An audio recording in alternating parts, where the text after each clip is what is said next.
Greetings, all, and welcome back to Midweek Message.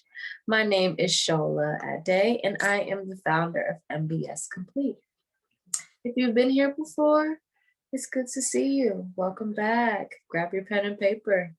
If you're new here, welcome. Good to see you, and I trust that you'll get as much as you can from this video. And if you haven't checked out the ones before as yet, then feel free to browse our Trauma and Trust series.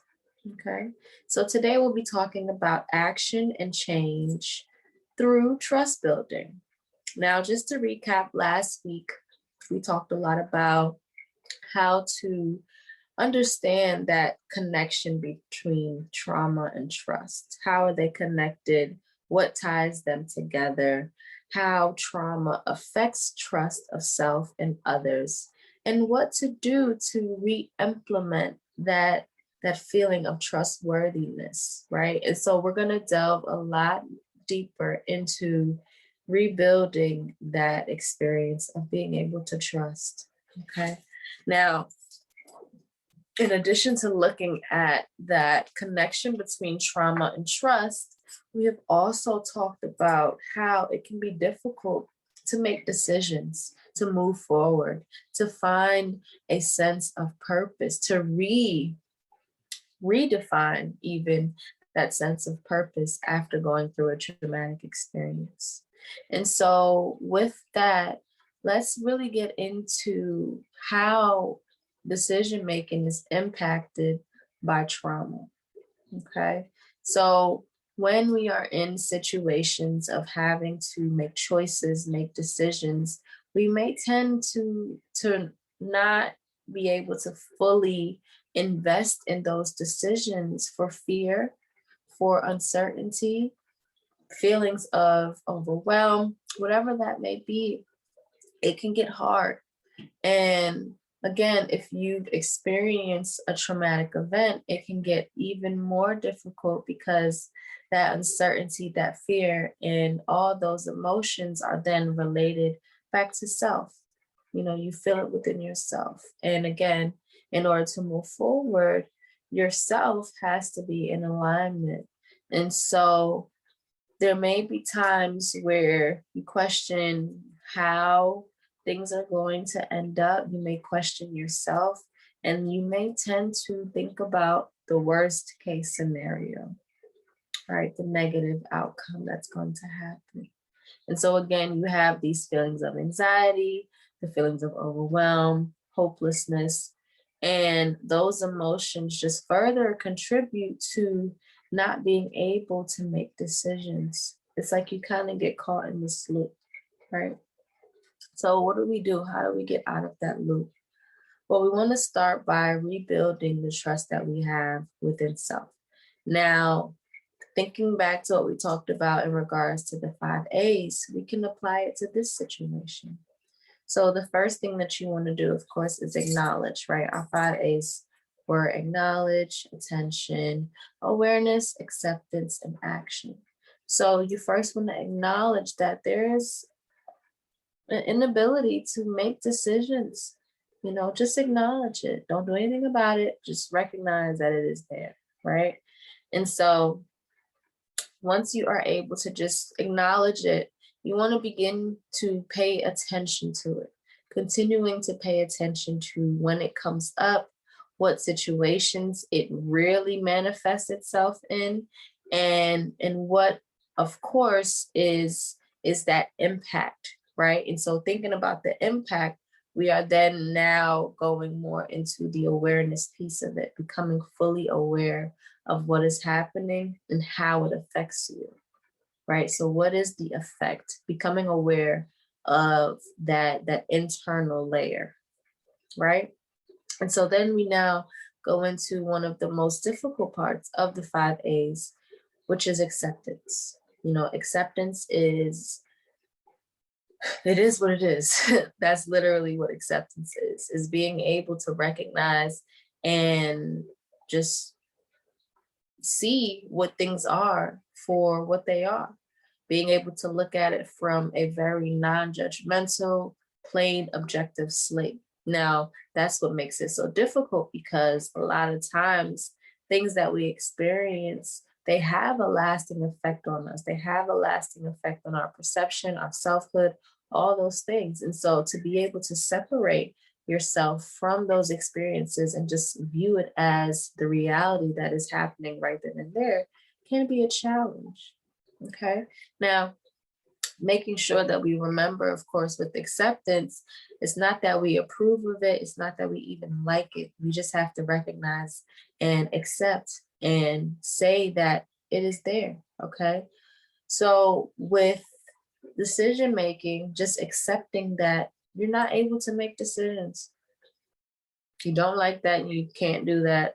You want to change that, you can't do that. But before we even get to trying to change it, let's just accept the fact that right now, at that point in time, it's hard. It's hard. There are difficulties associated with making choices for yourself. Plainly. Okay. Now, again, like I said, this can be one of the most difficult parts, as well as one of the most crucial parts of it. Because when we are unable to accept, what then happens is we begin to resist or deny, right? And so we deny the fact that we're able or not able to make certain decisions. We resist that notion, that idea, and say, no, that's not me. I can make decisions, when we know that we've really been struggling with it. When we are aware of it, we're at the point of awareness, but still saying, this isn't me. This isn't me. I've always been able to make decisions. This can't be me, right? And so that creates a disconnect between where you're trying to go and where you are right now. Okay. And that's what makes it so crucial. So from acceptance, we now get into action, right? So action is taking the steps that are necessary to change it. So once you've accepted that you have a difficulty in this area, you are then empowered to take the steps that are necessary to change that narrative and begin to make decisions. Okay.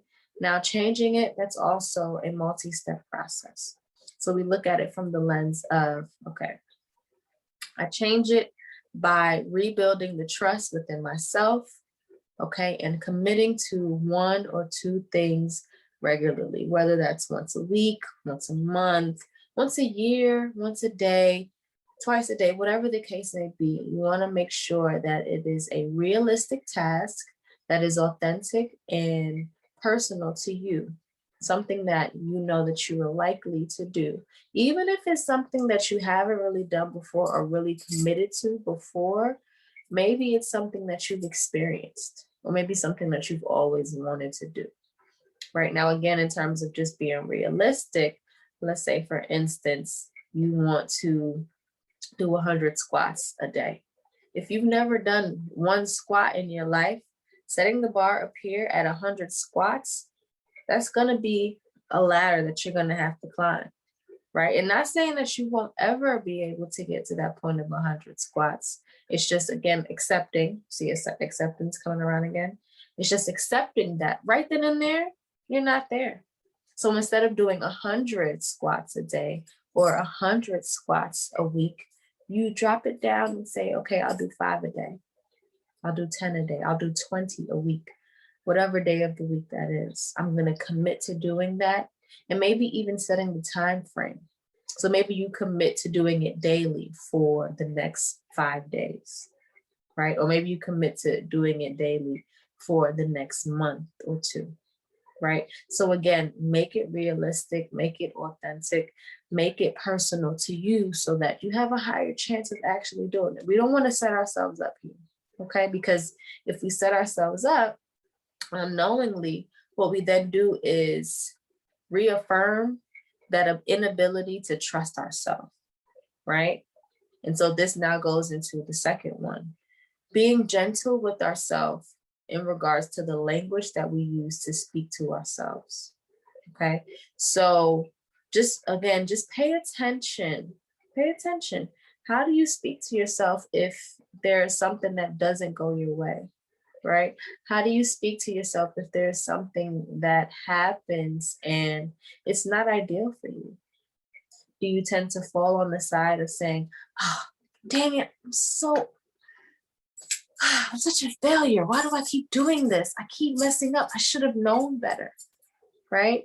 Even in regards to decision making, do you tend to maybe say, oh my God, I can never make decisions. Why is this so hard for me? Right? I'm just, I'm so dumb. I'm useless. I'm lazy. I'm this.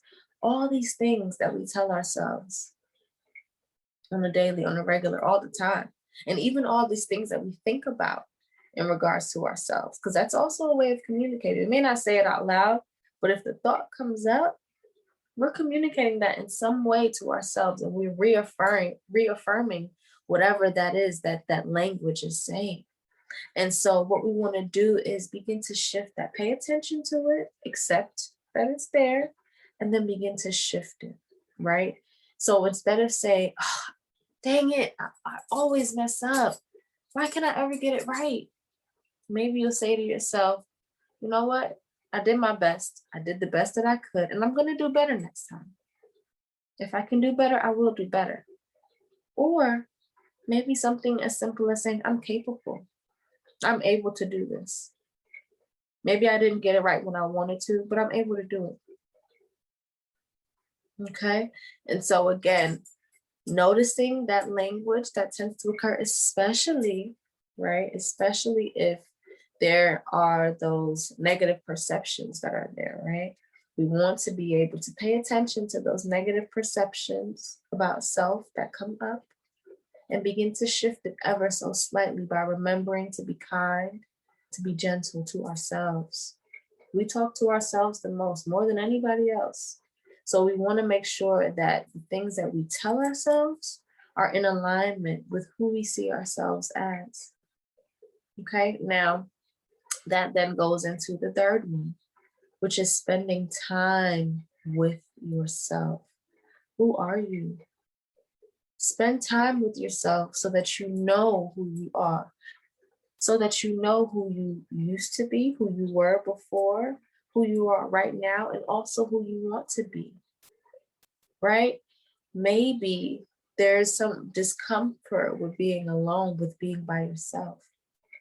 Challenge yourself to spend time just with you. Maybe you spend time journaling, okay? Maybe you spend a couple minutes just observing and listening to the things that you say to yourself.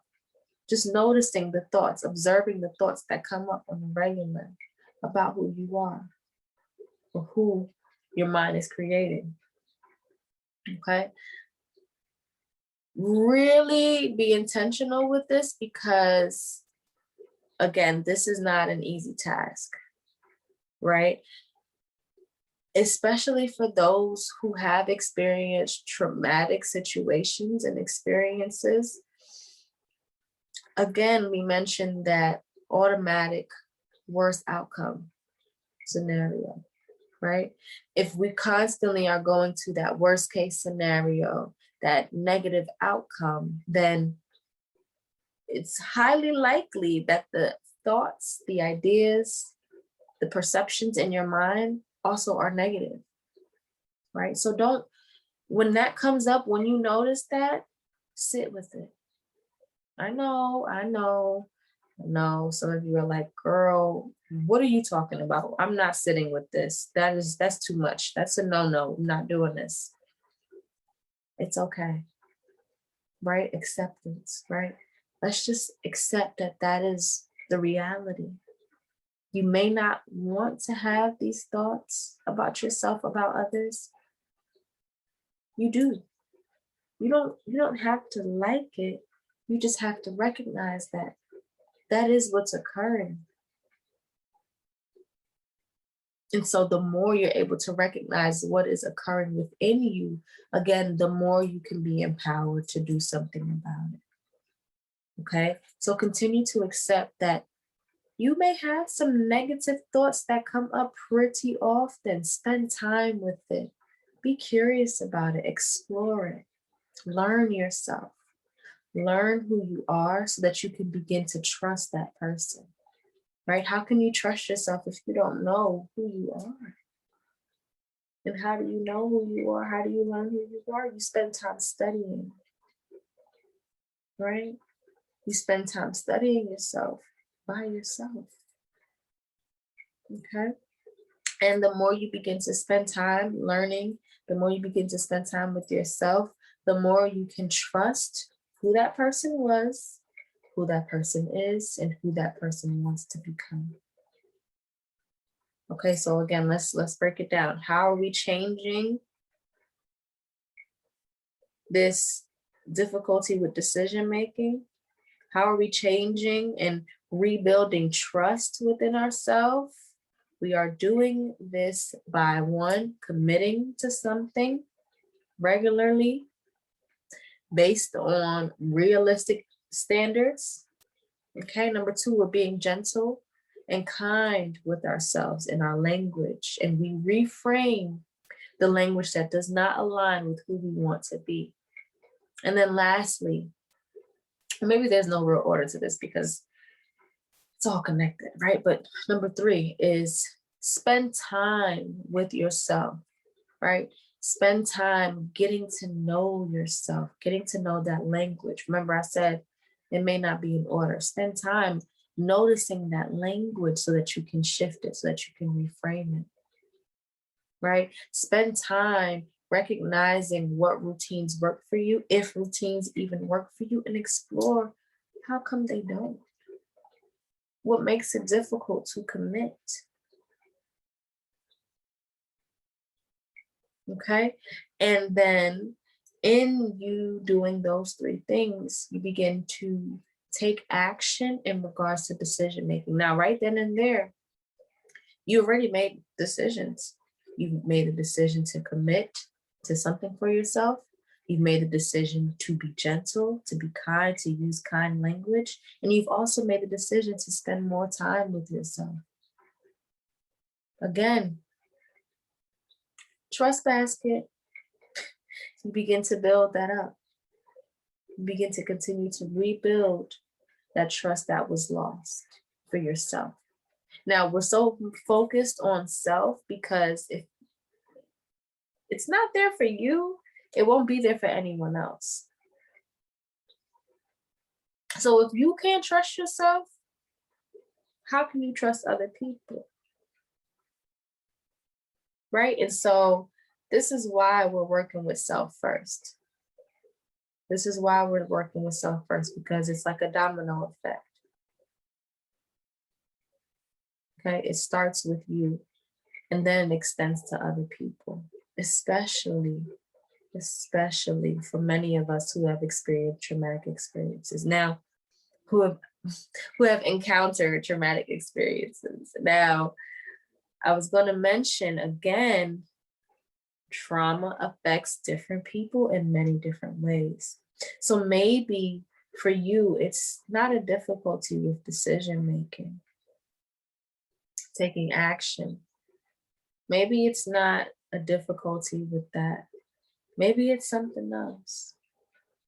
Continue to spend time with yourself. Continue to learn the language that you use so that you can get familiar with that.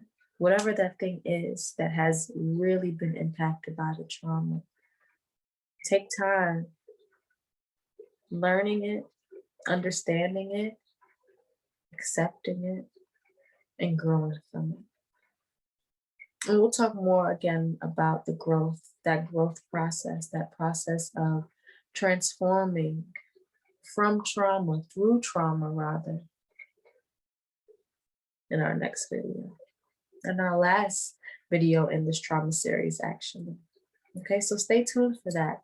Again, if this is your first time here, please, please, please go back to watch some of the other videos. Really get a full picture. And if you feel like you got it now and all you need is this one right now, then that's perfectly fine too. And if you are someone who comes in here regularly, welcome. Thank you. Okay. Share it with a friend. Talk about this with somebody. Create a discussion around it. continue to grow within self, and then share it with others. Okay. So as usual, thank you so much for choosing you, for committing to your process, and for committing to your growth. Until next time, thank you.